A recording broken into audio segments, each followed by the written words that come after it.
মূল ভাব যেখানে জ্ঞানের পরিসর সংকুচিত সেখানে বুদ্ধি বিকশিত হয় না, ফলে স্বাধীন চিন্তা অসম্ভব হয়ে পড়ে এবং মুক্তির পথ রুদ্ধ হয়ে যায়। সম্প্রসারিত ভাব জ্ঞান মানুষের মুক্তির প্রথম সোপান।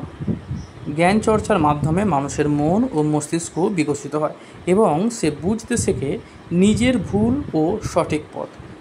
কিন্তু যদি জ্ঞান সীমাবদ্ধ হয়ে পড়ে তবে মুক্তির পরিধিও কিন্তু সংকীর্ণ হয়। এমন অবস্থায় মানুষ কুসংস্কার, গোঁড়ামি ও অন্ধবিশ্বাসে আবদ্ধ হয়ে পড়ে। চিন্তার স্বাধীনতা হারিয়ে যায় এবং আত্মবিকাশের পথ রুদ্ধ হয়। এই অবস্থায় সত্যকে উপলব্ধি করা যায় না, মুক্তি কেবল কল্পনা হয়ে থাকে। তাই ব্যক্তিগত ও সামাজিক মুক্তির জন্য জ্ঞান চর্চা ও মুক্ত বুদ্ধির বিকাশ কিন্তু অপরিহার্য।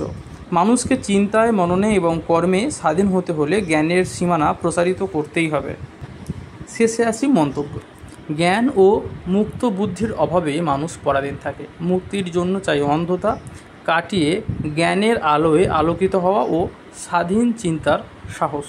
তোমরা যে দেখছো স্ক্রিনের উপর ভেসে উঠেছে কয়েকশো ভাব সম্প্রসারণ আছে, তোমরা গিয়ে চেক করতে পারো।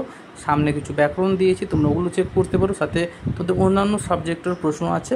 তোমাদের যদি কোনো সমস্যা থাকে, কোনো যে কোনো প্রশ্ন নিয়ে সেটা কমেন্ট করবে, সেটা নিয়ে অবশ্যই ভিডিও বানিয়ে দেবো।